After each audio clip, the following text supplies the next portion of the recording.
thing on. Okay, I think it's good. Yo, what's up, guys? This is Random speaking, and today I'm gonna show you one of my playoff games. Well, I'm currently in playoffs. I'm in quarter. Oh my god, did I just spoil it? Can we pretend like we didn't just see that? Let's just pretend like we didn't just see that, okay? There we go. I wanted to show you guys my playoff games for BHA, which is a National Dex high tier Tera league. Now, what's so special about National Dex high tier Tera? Isn't that a fake league? Yada yada yada. Yeah, you're probably right, but look at this. Tera Latios. Oh my god, Tera Latios. That must be so broken. Are we dropping Dracos?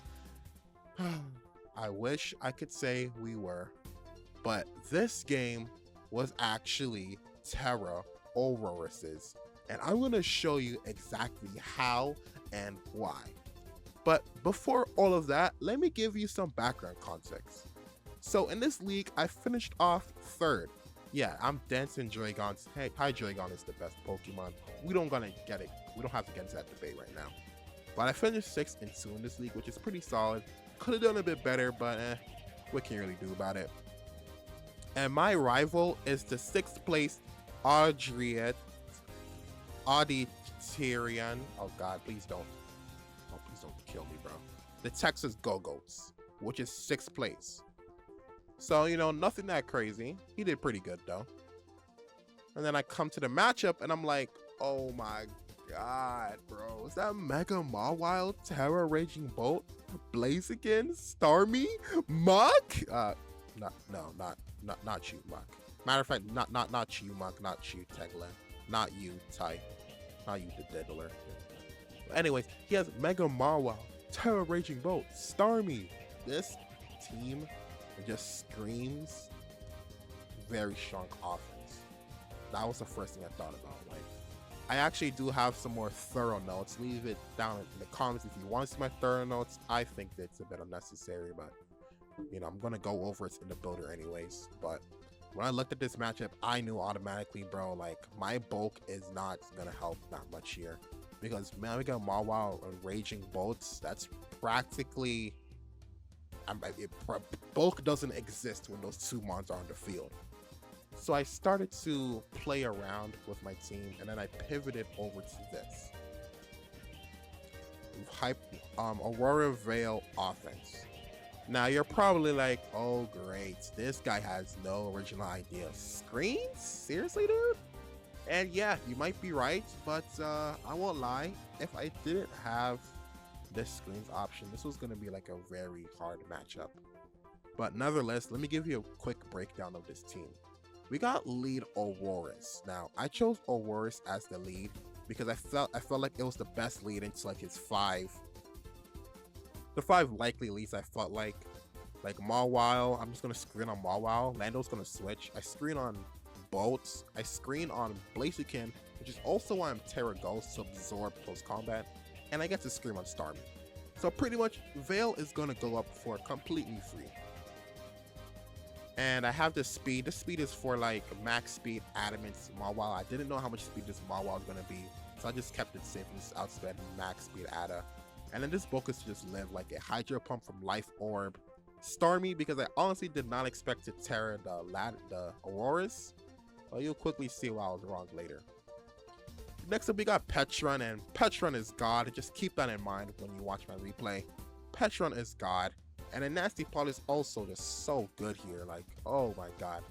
Sadly, they have an Umbreon as a resist. Oh no! Umbreon's gonna resist my Nasty Plot. Malchain, boo-hoo. Wait until you see the replay. But yeah, I just knew that Nasty Plot Petron was really good here, so I wanted to bring it, and it helps me check some monsters sensibly. So Latios here is, I brought Latios here because Latios is another really strong offensive piece here, especially with that speed tier. I have weakness policy here because I don't have a ground resist here. So I wanted to punish Landorus, who goes for like a U-turn or knockoff, trying to, you know, bait in my Latios so I can get a weakness policy boost. And just Draco the Umbreon. You know what's crazy is that like +3 Latios is actually a roll just kill the stupid Umbreon. So I went with like Tera Fairy to sort of scare the Umbreon a bit to just not foul play me automatically. Because if you don't know how foul play works, the higher your base attack is, the stronger it is. And if I am +2 attack, I'm gonna freaking die to foul play. So I went Tera Fairy sort of to scare it away, but you'll quickly see who the real Tera hero here was. This is pretty self-explanatory. Substituted here is just to scare the Mawile, who just loves with his Sucker Punch in front of mons who are weak to it. So yeah, then Thunderbolt, I don't gotta explain this anymore, bro. Heatran is here. At first, I was like, oh my god, dude. Landorus, a ground type +2 waters, literally unplayable. But then I also realized Mega Mawile, I don't have any switches to Mega Mawile, and I need to switch into Mega Mawile at least once. So I actually went with Flame Body here, because think about it, I'm going to die to close combat from Blaziken anyway, so literally no reason to be absorbing fire moves. And Flame Body means that if I burn the Mawile, it becomes significantly less a threat, including with screens. On top of this, I decided that, you know what, these water types, they're not real. And Empoleon's not a real water type. So you know what I'm going to do? I'm going to set up the sun in its face, and I'm going to Fire Blast it. This Fire Blast, I couldn't use Flamethrower because Flamethrower doesn't actually 2-ko like a lefty's Empoleon. So I had to stick with Fire Blast, which is a bit unfortunate. But 2-koing Empoleon is really good because I seriously suspect this thing to be Shuka for the Garchomp, which I'll get to a bit later. And defensively, this stupid thing gets defog and stuff. It can it kind of lifts some hits. It's just not a mon I want to deal with in general. Like, it's very bulky and it stabs and its coverage is just really strong. So neutering it down a bit and having Heatran have the 1v1 it, it's pretty damn good. And I also wanted Rocks here. I don't have Earth Power because I expect Raging Bolt to just Tera out of the Earth Power weakness. Next up we have Mega Garchomp, my king, my goat. They try to make me hate this guy. Oh no, it has 10 less speed, yada yada yada, garbage. Shut up, bro. Dude, Scale Shot is a savior of a move. Look at Scale Shot Garchomp in this matchup, dude. Okay, so you might be saying like, oh my god, dude, that's literally a Starmie. Scarf Starmie is not real. And Typhlosion, the Diddler, is also not real. So, it's like, dude, I just go crazy with Scale Shot. Like, the moment I set up here, I think I can just win the game. Well, not win the game, but like, I put a lot of offensive pressure on this team, which is really great. But realistically speaking, this was my win con because I noticed that Garchomp just wins. Especially if I can neuter like a Shuka Berry, Empoleon, or just a Tera Fairy Raging Bolt. So that's like why I'm running this set. It's pretty self-explanatory, but I knew Mega Garchomp was going to be a win con here because it's like scary good. Like Scarf Landorus can't even revenge me, which is really great. Blastoise here was actually like a last-minute addition. I was like, I was between Blastoise and Meowscarda. Now, I did not go Meowscarda because it just gives Mawile more time to just switch in and cause more havoc. And I don't really have time for that. Because Mega Mawile can like SD, it can just throw off really strong attacks and like this is hyper offense. I really need to keep up the offensive momentum. And if Meowscarda isn't able to just trade like really fast, then it's not really worth bringing in my honest opinion. I could have also bought like T-Spikes variant, but I didn't really want to waste Veil turns. I know with hyper offense, you really want to keep up the offensive momentum with your mons, and I just felt like Meowscarda was going to drain it, especially since I don't really do much to Umbreon. That kind of sucked. And I also don't do much to like Raging. I do a lot to Raging Bolt, but like I can't lock myself into Band or something here, which would have been really nice because Mawile just stuck to that. Eject button is really nice to help me reposition into my Veil or just reposition into another scary threat because Starmie is a really big threat here. I don't know if you realize this, like Starmie literally just clicks all over me. So I wanted to at least have one permanent switch into Starmie, and Blastoise being able to stomach any move it goes to and then pivot into another offensive threat was really, really great. So yapping aside, let's get to the game. All right. So we see our lead Aurorus versus lead Starmie. Now, what I'm gonna do here is gonna shock you a bit, but I'm going to actually, he switches Umbreon, Tera Aurorus. Why am I gonna Tera Aurorus? Well, first off, I really want to be able to have Aurorus long term, so I want to punish like him Sting and Hydro Pumping, which he can do because he technically does live in Freeze Dry, but he doesn't really know my sets, so I understand why he switched. But I know long term Veil is going to be something I really want, and on top of this, my Latios is weakness policy, and there's a lot of mons who can proc my weakness policy, so I don't really see the point in just tearing the Latios and having a dead item when I can have Tera Aurorus who can constantly set up the Veil in his face while still having the threat of Latios around. I get up my free Veil. Now here comes the thing I was foreshadowing. Ooh, Umbreon, I can't touch this thing. It has like 100,000 Spadef. How could Petron beat it? First off, 14% from foul play. Now this thing being foul play is really helpful to know because I was afraid of like Calm Mind, maybe Covert Cloak Umbreon to 1v1 Petrons.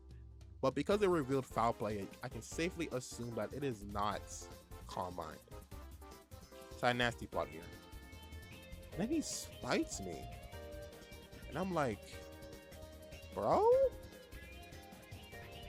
Spites? Oh crap, that means he's gonna stall out my Malchains. Now I have to be extra careful because Malchain is actually my only way to touch this Raging Bolt. And if I can't touch Raging Bolt, that's gonna be a very big problem. But I'm just gonna take this time to just set up. Why? Because, well, I'm just gonna Shadow Ball it into Malchain range and then I'm just gonna kill it with Malchain. Him revealing Spider early was honestly really helpful, but I feel like because I'm behind this screens, I'm probably going to set up more nasty plots anyway, since he just does so little to me. I can afford to get a bit higher. So yeah, as I said, I'm going to weaken him down with Shadow Ball, just so he's in Malchain range. He's not in range yet, but now he's definitely in range. He spites again, but we're smarter than that, and we don't just click Malchain yet because he's not in range of that move. Now I can click Malchain and kill the Umbreon. Now we escape with a pretty healthy Petron, which is really nice because Petron is going to scare this Tera Raging Bolt multiple times. He goes into Empoleon here. We're just going to Shadow Ball this thing. Like, he doesn't even die, man. That sucks. We're just going to Shadow Ball this guy. Like, what is he going to do to us? Worst case scenario, he's going to, like, defog. And at that point, I actually still don't know why he brought this. When I talked to him later on, he was like, well, I didn't want to go into Starmie because Starmie doesn't kill you. It's sort of a range. And then I sort of get it. Like, if Starmie can't kill me, then Landorus definitely can't do it. And it's just going to be a bit shaky. So I sort of understand why he did this. But this is kind of crazy because if he went for a water move, I think I would have just died because of that spit death boost. So I'm really happy that he didn't just surf me to death. Send Ops to flip turn, which I also don't understand, but I don't care. Now, this thing is Pie Up a Berry. However, I actually still die to the Psychic, which kind of sucks because this is the exact scenario I was setting up for, where this Starmie wants to be in front of my Petron's face, the Psychic. But with the Berry, I can resist and kill it. But unfortunately, I'm like less than half HP, and Psychic is just gonna bomb me, so I gotta switch into Blastoise. Blastoise stomachs that up. Also, this does 44. At first, I thought this thing was like no investment because Analytic Starmie is just so common. But then I later learned with further calcs that this is actually just natural cure, which is good to know. Because Analytic was honestly like the biggest problem. Like, that thing is just so annoying to switch into. It can like clean Tuco Blastoise, for example. I get in my Aurorus now. This is the second time Aurorus is going to get up this free Veil uncontested. And he goes into Empoleon here, expecting to deflog because he actually thought he was faster here. But no, Aurorus is just God. He's just him. She is just her. So we just outspeed Empoleon and we kill it. No deflog for you, silly penguin. Now he goes into Mawile. Here, I expected the Mawile to just knock me off or something. I have a free Heatran here, 100% Heatran, so I'm just gonna go into it. And if I can bait a burn, that would be really nice because again, I am Flame Body, so. But he instead chooses to SD, which is fine. Oh crap. Which is fine by me. I'm just gonna set up a Sunny Day. The reason I Sunny Day here is because I was expecting him to switch into Starmie or maybe even Landorus. Either which way, if he goes into Starmie and I Sunny Day, I'm just gonna Solar Beam, I'm just gonna destroy it. And if he goes Landorus, I have Shuka Berry, and I'm gonna destroy it with Fire Blast. So, and I know he cannot just throw in Raging Bolt just because I can be Earth Power here too. So it's kind of risky. He actually decides to stay in and just SD again on my Sunny Day, which is kind of crazy that he's gonna throw away the Mega Mawile like that, but you know, it's fine. All Heatran has to do is just land this Fire Blast, and I can just get rid of this stupid thing. But yeah, we just missed Fire Blast.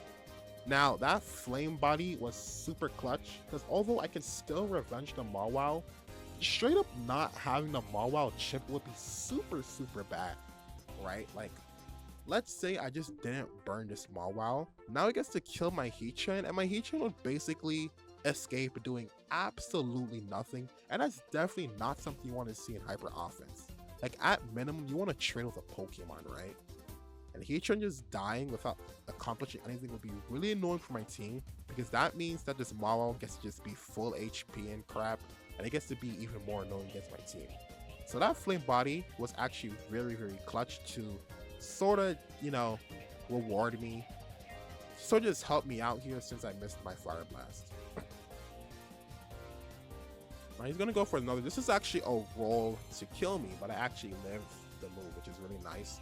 I wasn't gonna try and switch here. I just want to kill this Mawile. This Mawile is kind of annoying. I could have tried to pivot around it, but I honestly didn't see the value in just keeping this Heatran when he's so low. I'm just gonna gamble. I'm gonna hit my Fire Blast. Yes, sir. That's what I'm talking about. Now here comes a really important thing. This Raging Bolt is faster than Heatran. You might be saying, like, who cares, bro? Like, Heatran is normally slow. Well, if you saw my sets, I'm actually max. Well, I'm sort of max speed. I'm faster than like modest Raging Bolts because in the matchup, Raging Bolt doesn't actually need speed for anything. It's already slower than Heatran, so like at minimum, it just wants to outspeed Aurorus, so it's gonna be pretty slow and it's gonna be modest for sure. But the fact that it outsped my Heatran, it didn't really like click now, and I'm not gonna spoil it, but I sort of thought this thing was timid and I didn't really think too much about it. So I go into God Petra, and I'm just gonna scare away the sun boosted Raging Bolt. You know, no big flex or anything, just Petra things, just regular Petra things. We get a fat amount on Starmie, and he's just gonna recover. That's completely fine by me though, because that gives me like a free Blastoise, and I gotta just flip turn on the Starmie. I gotta keep Blastoise as a sack too, which is really nice. But what this also means is that I'm going to have more Veil. Perfect. Exactly what I would have wanted. Aurorus, this is Aurorus' third time of getting up Veil, by the way. This is a 3-point value Mon, by the way. It's not like it's just 3 points, just Tera. Like, this is immense value for only 3 points. And mind you, Latios has not left that Pokeball yet.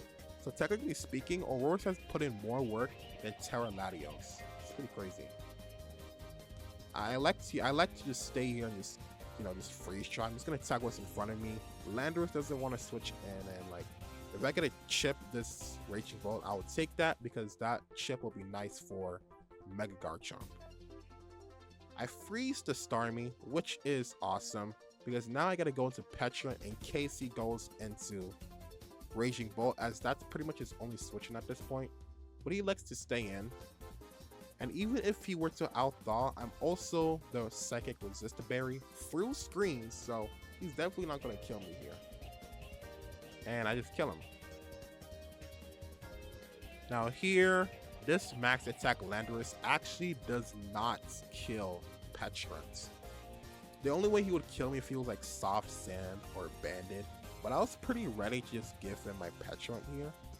So I actually decided to stay in and like just get some damage off on this Landorus, because I was completely fine with damaging this Landorus and just going guard jump and just killing it off right after. But as you can see here, he decides to U-turn. He actually goes into Raging Bolt into the Mal Chain, expecting me to swap because I mean, like you would think like you're a poison type, it's a ground type, this guy's 145 attack, you should be switching, right? But no, it's Petron, just casual Petron things, and we swallow that Vault Switch and we just get off another Mal Chain. I live with Draco Meter as well, which is why I was comfortable staying in. I just decided to sacrifice my Blastoise because I don't need Blastoise anymore. What are you gonna do? Now I can get in my Goat Garchomp. I just gotta kill with Liquidation. Get out of here. Now, oh, I don't think you saw this. This thing is also faster than Petrons. This still, I don't know how I didn't realize this yet. This thing is faster than Petrons. Again, this Raging Bolts does not have any reason to outspeed Petrons because it already should not be that fast in the first place. You know, like it doesn't outspeed Peachron with Timid, so it really should not be timid. But still, I just couldn't grasp it in my little tiny brain that maybe this thing is Scarf. But yeah, we killed the Landorus here. That's cool. Sacrifice that. Now we're going to our Goat Garchomp and we're going to get Liquidation. Now this is the moment where I realized, oh crap, this is Scarf. Yikes. Now, if he crits my Aurorus, I'm gonna lose, which would be so damn embarrassing. Like, imagine if I lose despite that dominant showcase here because of a stupid crit. But you know, Aurorus, you know, got aura in his name. We're not gonna get crit here. We're just gonna live that. And then we're just gonna kill you with that freeze charge. We didn't even need to veil, but we just veiled to flex on them, you know. Boom. There goes the Raging Bolt. And that's the Aurora showcase. The 3-point Tera guy carrying me in my quarterfinals run. I hope you enjoyed and maybe I'll upload more. I also just did this for fun and I wanted to yap about my game. I was pretty proud about this game. I was pretty proud about my squad. And it was really fun to just use Tera Aurorus for the first time. I'll see you guys later and maybe I'll upload my semis game. And I'm also in a black and white draft, so I might post that too.